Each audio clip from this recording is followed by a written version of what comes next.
What is up, everybody? Mark on the mic here. Across from me, my good friends, Mr. Ryan Muckenhirn and Mr. Adam Maxwell, together at last again. Welcome, gentlemen. Thanks Mark, for having us. Thank you. It seems like these days, I mean, we put dots on dots on dots on dots. We have them on our pistols. We have them on our shotguns. We have them on our ARs. And now we're putting them as auxiliary slash tandem slash additional optics with our low power variables. But yes. But there's Or high power variables. or high powers too. Or whatever, you know. You bring up a good point, right? Yeah. I mean, it's not necessarily, I say now we are, it's not a new concept. Certainly I mean, not. it's been going on for a long time. I remember, this is probably the original Spark days. I had a Coyote setup. I think I had a Viper 6.5 to 20 as my primary. As one would. But then I had a 45 offset with an original Spark on it. So, 2005 in military use. Oh, really? Yes. Any additional history on that? How that came about? Involves a lot of our competitors. But yes, the Trijicon ACOG, when it was first getting implemented into the military system, somehow the J-point. It was a J-point. The J-point red dot, a very primitive open emitter dot, was also in their system somehow, and somebody somewhere like JB welded those two things together or something like that. And Trijicon didn't love that idea, so they came out with the RMR, essentially made those two products to go together. But when they came out with that ruggedized version of an open emitter red dot, that was the beginning of other people being like, oh, well, this is small enough to put on pistols. And so that kind of started what became the slide ride red dot revolution and things like the Roland Special and things like that. But yeah, it has been a secondary optic to, at that time, fixed power magnified optics, or as a support system to higher intermediate magnification or high magnification scopes as a secondary aiming system since the early years of the global war on terror. And, Okay.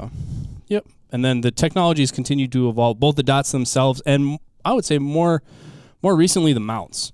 I would say in the last 2 or 3 years there's been some improvements in like what's commercially available as a mount for some of these, which has made them subsequently more popular. Okay, gotcha. Well, speaking of mounts and what we're going to talk about today, along with some other things, you have two setups here. Mm-hmm. Both with red dots and LPVOs. Mm-hmm. The red dots themselves are mounted in different locations. Yes. What's the why behind each, and what is a person gaining or potentially losing with each, Adam?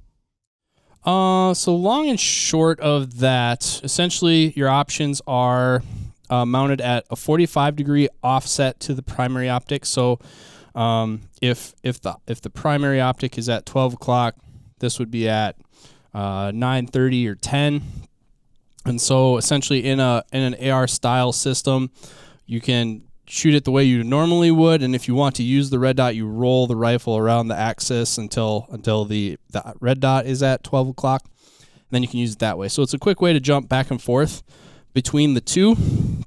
I would say that system has been traditionally a lot more popular in the competition circles. I think also we had quality mounts to support that setup earlier on. Okay.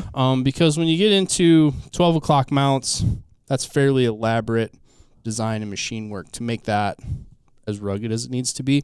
So this was kind of easier to do, caught on sooner. And this one is also easier to learn, especially in a competition environment. If guys really liked that it was the same cheek weld, they didn't have to learn two indexes on their rifle. It's the same spot. It's gonna bump my mic, but it's the same spot on your cheek when you go between the two. You're just kind of opening up your shoulder, you're rolling your shoulder a little bit. Okay, gotcha. To jump between the two. In the competition world, that's primarily used if you're on a stage like a practical rifle stage, where you need some amount of magnification on the scope, and instead of taking the time to zoom in or out to adjust to a target that's at a vastly different distance, you essentially have the scope set up for the far stuff and use the red dot for the close stuff, especially if you have both of those interchangeably. If you have to go back and forth 1 or 2 times to do that, So you essentially have the rifle set up at two different distances. You can jump back and forth that way. So in this system, I would say easier to learn, more familiar with what most folks would consider kind of a contemporary cheek position. Like, you know, if I don't know what the magic is behind welding your cheek, but it sounds very affirmative, and whoever your safety blanket or mentor was that taught you how to shoot rifles, they probably used that term, and so people have carried that term on and on and on. You can keep your cheek weld that you're used to on your primary optic with a 45. Gotcha. What is your zero distance generally with that dot then? Because I guess what I'm thinking is, like, you know, even on, you know, your primary optic, I guess is what I'll call it, you know, you have like your height over bore relationship, right? Like, what is that relationship with the 45 offset and the red dot? And then, like I said, what is your general zero distance for that optic? The offset is very, very similar. I use both these rifles for teaching, or carbines for teaching, and that's one of the things that, primarily doing law enforcement sales, that's one of the things law enforcement customers are concerned about. And so, I mean, it's exactly the difference in the height of the mount. So if you have 1.5 inch offset from your bore to your center of your scope, that's what it's going to be on paper, out to about 7 yards. Okay. And then it's going to start to close up pretty quick. Same thing on the offset too. Even if they're mounted, like when we get over to 12 o'clocks, even if they're mounted a 1/2 inch or 1 inch apart, that's really only realized for about that first 7 to 10 yards. And then it starts to close up pretty quick. Okay. So, but easiest to learn, most familiar way to jump between two optics, index two optics on one carbine is primarily the reason that's used. What's neat though is your height over bore is still identical with respect to the mount, even though it's positioned in an odd place. If you could draw the radius between the center line of the red dot, the center line of the optic, and then back around with the bore being the center of that circle there, they'd be equidistant. They'd be the same. Okay. So the big challenge that I have with those from my seat is troubleshooting with folks how, if that rifle is not canted correctly, so that optic is perfectly perpendicular to like the earth, you're inducing cant, your tracking appears as if it has error. Oh yeah. Yeah, because you're trying to like make a vertical correction, but depending on the amount of cant that you're putting into it, you're actually also getting a horizontal correction in there as well. And that's my only bugaboo with getting those zeroed, is just be cognizant of the fact that it's at a 45-degree angle. Thusly, you must present the arm at the counter to that angle in order to get everything zeroed correctly. Some dudes will use the subsequent adapters. They'll mount a 45-degree bipod on there. So they'll mount a 45-degree adapter on here, then put a bipod on it, so the bipod is synced, so it's actually at 45 degrees while they're zeroing it. Okay, sure. Truth be told, I just eyeball it myself. I understand. But and then your question was zero distance. I zero them at the same distance. So more often than not, you know, I work off of the 50-200 zero. It's really 50 or 200, and they're close. That's another thing for another day. So it's easier to get a bang on 50-yard zero than it is to get a bang on 200-yard zero. So I usually get a bang on 50-yard zero for both the scope and the red dot. So they're both zeroed at the same distance. Gotcha. Some folks have the temptation to zero. They're like, well, I'm going to use this on all the close stuff. So like, well, that's what I was wondering. Yeah. But then you're also zeroed at a very extreme part of the trajectory of the bullet. So while you're going to have a perfect 15-yard zero, it's going to be vastly different at any other distance you might encounter. So you're going to have some wonky holdovers, hold unders at any other distance than whatever that distance is that you zeroed at, if you have traveled to do it, because they're fairly small devices, so they only move so much too. When you're engaging those closer end targets, then are you compensating with your hold at all? Oh yeah, yep, same as you would with a regular conventional optic mounted at 12 o'clock. This isn't an extraordinary amount though, so you know it's not it's not like if you have a 50-yard zero, you're holding under 6 inches. No. Yeah. It's Like I would assume, like let's say you had a basically height over bore. Yeah. you know, an 8-inch inches. plate to hold a Top edge. yeah. Yep. Cool. Okay, so we talked about the 45. Anything left on the table there? Nope. Pretty. The other advantage to it too is it helps with the as you start to add these things onto the rifle gets physically larger. So sometimes if this has a confined space that has to go, like a rack in a squad car, there might not be enough clearance for a carbine with a scope and a red dot on top of it to fit in there. So sometimes it allows for a little bit more compact signature height-wise, but you could run into the same problem width-wise too. This starts to make the carbine physically wider, which in this particular case there's a light there anyway, so it's kind of negligible, but it will start to make the footprint of the carbine wider as you add stuff on the side there too. I mean, for a person that might be concerned about it, does it create a potential quotation mark like snag point or something like that? Oh yeah. Yep. And this is a part that you're gonna want to invest in a good mount. Okay. So I would spend $200 on a mount. So it's made out of the really hard aluminum. It has a really good componentry that locks it down on there, because these will come loose. I've had some 45 offsets. I would put more into the recreational category. They're made out of a softer material, and as they start getting banged around, just being in cases, and just living the life that carbines live, as they get jarred around a little bit, essentially the screw would pull the threads out of the material and it would fall off the rifle eventually. Gotcha. That or intermittent contact with hardcover and barricades can do a number on them too. Because again, you've got like something cantilevering off the side of the rifle. If like, speaking from like the competition side of things, if you're shooting a 3-gun match or multi-gun match or something like that, and you go to post up onto a wall, a door frame, etc., and you punch a little too far forward, first thing that's going to contact is the thing that's sticking out nearly 1.25 inches. So that just creates stability. It kind of can, yeah. I mean, you can use it as an anchor point. Yeah, I may have done that before. Yeah.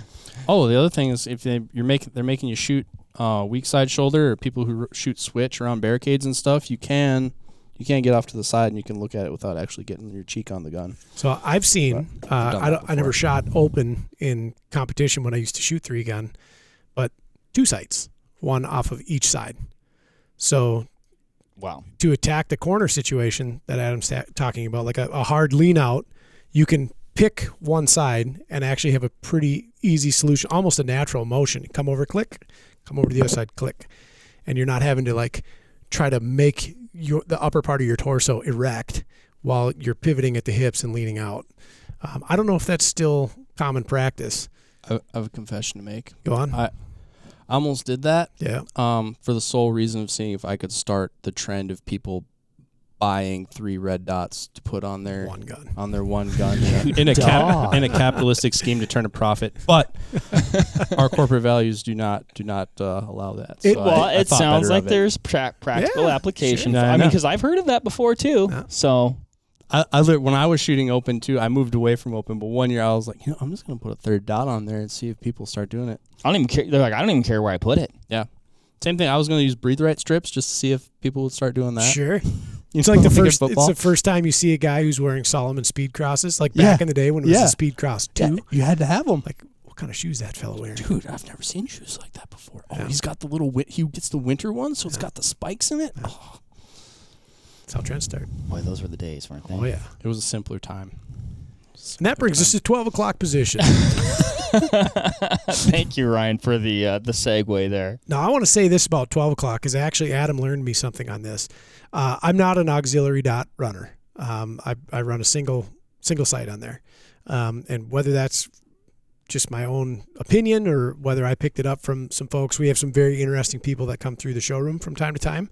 Some of them are like very high level operators. And I'm also very curious about their loadouts. I want to know what they run, more importantly, why. And the conversation of the 45-degree offset sight came up, and it was basically unanimously dismissed because of a snag point. The 12 o'clock position was fairly widely accepted. And I thought it was solely for a redundant weapon sight. So in the event of like you're on high magnification, you have to take a very close shot. You can do that. And actually it wasn't that. It was night vision use. Oh. Yeah. Sure. And I never caught on to the 12 o'clock thing until I actually was Adam who told me, it's like, no, it's beneficial for nods. And then it also works just fine to have your head up. You like to run a 193. Yep. You have your head up anyways, just to lift your head up that extra inch and a half, maybe. Yep. And you're really fast in there. Then I looked at him under a helmet-mounted night vision unit. Holy smokes, that's the way to go. In comparison. And then the forward placement here, I imagine that helps. To me, that seems. I've never actually run nods before, so like now I'm just like trying to picture things as you guys are describing them, but with like stuff sticking out of your face, that forward placement just seems more optimal. That and sometimes it's a prerequisite for success depending on your turret height. So if you're running like a really tall turreted system, you'll occlude the majority of your window. Or if you want to see the numbers on the turret while you're dialing it. Yeah. Okay. I've had it on the front and the back. You get wider field of view through the optic, similar to mounting it on the rail itself. Some people mount theirs way on the back, some people mount them way on the front. You're going to see more inside the optic the closer it is to your face, but it's going to feel like you're looking through an optic. Right. And then the further away you put it, the more subdued it is, but you also have to be indexed on the gun to find it. Okay. So it's just a personal preference there and how your individual configuration sets up. But yeah, the night vision thing, I would say currently that's what's making it the most popular as night vision becomes more accessible to more agencies and civilians, because they do need that height. When you're essentially hanging binoculars off your helmet and then you're trying to look through something, it needs to be taller, but that also is not necessarily a height that people find pleasing if they're going to shoot without nods, because that's the ding on the really tall mounts is like, well, it's a super weird shooting position. Well, now you get both. Now you can have a passive daytime optic at the height you're familiar with, and by virtue of putting a red dot on top, you also have the offset you need for night vision. And I would say that's a fairly recent development in use of the 12 o'clock dot. And even before that, getting back into the early 2000s, like with the Mark 12 program and the early SCAR program, they would mount them on top. One, because they didn't have as good LPVOs at the time, so they didn't necessarily go to true 1 power. They were using a 2 to 10, a 3 to 9, something like that. So they needed something that actually had 1 power, but also they would use it for spotting targets. So if you're looking at a landscape, like if you're looking at a long range, whatever, Overwatch position, and you're looking over here to the 1 o'clock relative to your position, and now something piques your interest at the 11 o'clock. So you got to shift all the way over there, and you have your high magnification scope zoomed in. What they use the red dot for is they point the red dot at it first, and then they duck down into the scope. Similar to what people are doing now with the cages on spotting scopes. Sure. Yeah. That same thing, they were using offset red dots for that as well, in addition to the reflexive shooting capability. I was watching a hunting video actually just yesterday, and I think it was actually a newer video, but it was with like one of the original Viper spotters that had the little rail on it. Oh yeah, and it's ahead of its time. I was looking at that. I was like, I probably didn't give that thing its due. Sure. I was like, whatever, But I mean, it's a useful tool in that is. that context. Yeah, heck yeah. Cool. But those 3 things, because also a lot of this technology was derived out of the global war on terror. So they needed to clear houses with their semi-automatic DMR systems. So they wanted a red dot on there. They didn't want to do that with their scope. They needed to spot targets with this higher magnification scope. And then as night vision use became more prevalent, more evolved, night vision use as well. That's why I would say 12 o'clock does more things and is inherently more useful than 45. The caveat to that is you have 2 cheek indexes to learn on the gun. You can't just like throw the thing up in front of your face and find it unless you get lucky. Like it's kind of similar to a double single action pistol, like a Beretta or a SIG 226 or a CZ, something like that. You got the long double action pull and you got the single action pull. Same thing here. You have your scope cheek index and you have your red dot cheek index.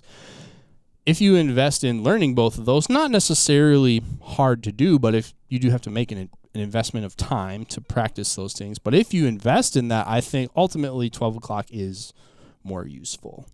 I was shocked, and I've done very little of shooting with a 45 offset, but I was shocked with like how easy and intuitive it was, and how like just acquiring the dot was just like really easy. For lack of like, I was just like, oh, that's what they're talking about. Yep. That's cool. You know. Yeah, I picked it up in about a day. Having shot 45-degree systems for, we'll call it 3 years. That I was doing that a fair amount. In about a day of playing with 12 o'clock, because most of the good 12 o'clock systems weren't supporting our legacy product. So now that the Defender series is based on a new footprint, it also kind of opens a whole new world of accessories that our product will interface with. So now I was investing some time into learning it, and I'd say about a day.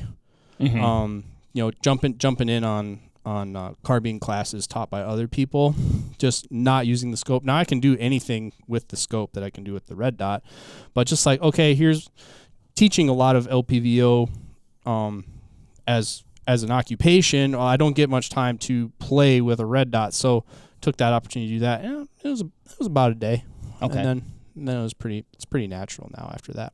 So it sounds like the 12 o'clock you can do more with. 100%. Is there one that you like better though? Like between, you've shot both a fair amount now. Like if you were like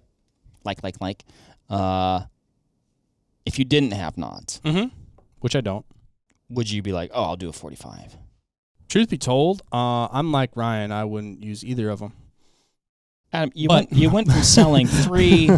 Now what's going on? Well, the primary reason I have both of them is because we get asked about them, so I have them to show. This isn't something you need. It does add value. It does add capability at the expense of cost, weight, bulk. So it's kind of any of those purchasing decisions for any optic on any weapon system. What do you need to do, and what resources do you have to do it? Now, in a law enforcement application, us just saying, hey, our scope's good enough, you don't need a backup iron sight, that's not good enough in their world. They need a secondary aiming system, which means they're either using some kind of iron sighted system, which is challenging on a scope setup carbine, unless you're using 45s. But if you 45 iron a gun, then you're also biasing that for a right or a left-handed shooter. They can use a visible laser. So if they have invested, if they've gone the distance, this pro tip for you LE guys out there, if you have invested and fought the good fight to get night vision and lasers, write it into your policy that you can use the visible laser as your backup aiming system, and then you don't have to use those iron sights that you're not using anyway, right? Or they can have a red dot on there. So you essentially have 3 options for a secondary aiming system that they have to have by policy. Okay. Just like they have to wear armor by policy. It's like, well, it's hot today. Like, they don't care. You have to wear your armor today. So same thing. If you're in a scenario or an application where it's required, given the choice, I prefer 12 o'clock. I'm not going to sit here and say you need this. But it does add capability if you're looking to use it. But I don't feel the need. There's like in the pistol side of the house, where guys feel like they need backup iron sights for their red dot on their pistol. I do not feel I need backup iron sights on my pistol. I just don't. Right. There's other ways to aim it. Same thing here. I don't feel I need it, but it does add capability in certain applications. In the competition sports, in the divisions where it's legal, it's absolutely competitive advantage to have it, and I will absolutely have one on there. But in and of itself, do you need to have one? That's just personal choice. When I shot competitively, I never shot open. I shot either limited or I shot just what was regular class called? Tactical. Thank you. You shot tack. I had offset irons, and I very, very infrequently deployed them. The only time I would, and only because I couldn't have a red dot offset because it would move me to open. But the only time I would deploy a backup iron is if I had a shot that was further and more technical than just point shooting would allow me to make an impact. So I'm talking like if I had a full IPSC target to shoot and it was at a distance of less than probably 12 to 15 feet, like doesn't matter. I don't even need to look through the scope. You know, I could be on 6X, and if my illumination was bright enough, I could kind of do that occluded eye shooting thing, and even then I'm just kind of pop up. But I had to take a targeted shot, but faster than it would take me to turn my LPVO from 6 to 1 or from 4 to 1. And so that's when I would use them. Why I don't now is I don't run odds, so I don't have a need for them at 12. I can definitely see where that's a massive advantage, though. Oh yeah. Having just held the rifle in my hand, like looking through, you can do it. You can look through an optic with night vision on. It is not something you will do expeditiously. Yeah. Lenses, looking through lenses, lots of focusing that has to go on. Having that interface up there, and you're already in an odd position, whether you're binocular, or I've never looked through a quad pod, but to just kind of lift the head slightly and have that there, that is, oh my gosh, it's like a whole different ballgame. Well, and Adam, you brought up actually earlier, like, right versus left-handed shooter. Like, you could hand me this system, and that's, 1DP. Which is kind of cool. Yep. Or like in the competition world where I used it most recently, in modified division, for most of the matches around the country, only one optic's allowed. In an outlaw version of it at a particular match at the High Desert Championship, their version of modified, it does allow 2 optics. So I was shooting it there, and where I was using the red dot there was if I had some magnification dialed on to shoot something very small, because they would have targets like the size of your water bottle here at about 100 yards, and then they would have stuff up at close. So where you had to do that transition back and forth, because I didn't want to zoom on the clock. Or if they got me in a weird position, like they had a lot of hanging clay pigeons. That's always a fun target. Yeah, except when everything around the clay pigeon is a penalty if you miss. Ooh. So they hang them in front of no-shoot Spicy. targets now. So I would hold the dot on the top edge of the clay, and it would land in the middle there. Especially a bunch of those were on a stage where you had to shoot them under a vehicle, under Suburban. So now you're also like rollover prone. You're in this like weird position where it's hard to get behind the scope. And it's a kind of a weird offset. It's way inside of height over bore. So those tricky types of shots are where I used it there. But that's what I've used it the most for. And spotting. Like when you're on the long range arrays and you're transitioning from a 300-400 yard target over here to a 300-400 yard target over there, I would lift my head up and spot it and then dip down into it. And transitioning top, 12 o'clock, red dot to scope, back to red dot, back to scope, like bob in your head, is faster and easier than actually physically opening up your chicken wing, going back and forth. So it is faster if you know how to use it. But yeah, it's a pretty effective system. So if I was going to do it, I would absolutely do it 12 o'clock. Okay. I like it. Mm-hmm. I think I need to add one to my AR. Mm-hmm. Absolutely. I felt like you guys were trying to talk me out of it for a second that you didn't. No, it's we a want situation where you to understand it's better to have and not need than need and not have. Correct. Right? What I don't want is people to go out there, well, yeah, I want to help people, but then I'm going to need a scope. Because a lot of folks look at it as like, well, yeah, I'm going to put a scope on my rifle, but then I have this red dot for everything inside of 50 yards. It's like, no. When I put it on the clock, when I was shooting open division, so I have if I had the choice, I could shoot either of them in a given stage. I'm always faster and more precise on the primary optic. An LPVO on 1 power set up properly, I'm always faster. I'm always more precise with it at any distance, from the muzzle out to 600, 700 yards. So I don't want people to think like, oh, I have to have this if I have a scope. It's just adding capability, and is that capability that you need in your given application. It's something to consider. If you're going to do it, make sure you buy a good one because they take a lot of abuse, and make sure you invest in a good mount too, because there's some cheaper mounts out there where you can do 12 o'clock mounting. Like, just because it has a Picatinny rail up top doesn't mean that it's a solid mount. Like, you wanna invest in some of the premium brands if you're gonna do it, especially because on a 12 o'clock, it has to physically take the abuse of being mounted way the heck up there, but it also is mounted on a cap that moves. So this cap has to stay true on here too, for the red dot to maintain 0. Not necessarily a given on some of the early mounts that you saw that kind of stuff happening on, or like in the early GWatt stuff, it wasn't even on the scope mount. It was like a hose clamp around the tube itself. Oh, wild. Yep. Yeah. With a little lander on there. Yeah. So just some things to think about if it's something you're going to dive into. That sounds like another good retro build for you, Adam. What makes you think I don't have one already? All right. There you go. Awesome. Well, there you have it, everybody. Adam, Ryan, thank you so much. It's always a pleasure visiting with both of you. Thanks for listening. Get yourself a red dot to put maybe offset. Put on your rifle. 12 o'clock. Maybe on your spotting scope. Maybe on your spotting scope. Your digital camera. Your camera phone. Like we said, dots on dots on dots. Let's put go. It on your dashboard in your car. Yeah. Yeah. I like that too. All right. Well, it's for your safety. Yeah. Safe driving, everybody. Bye. See ya. See ya.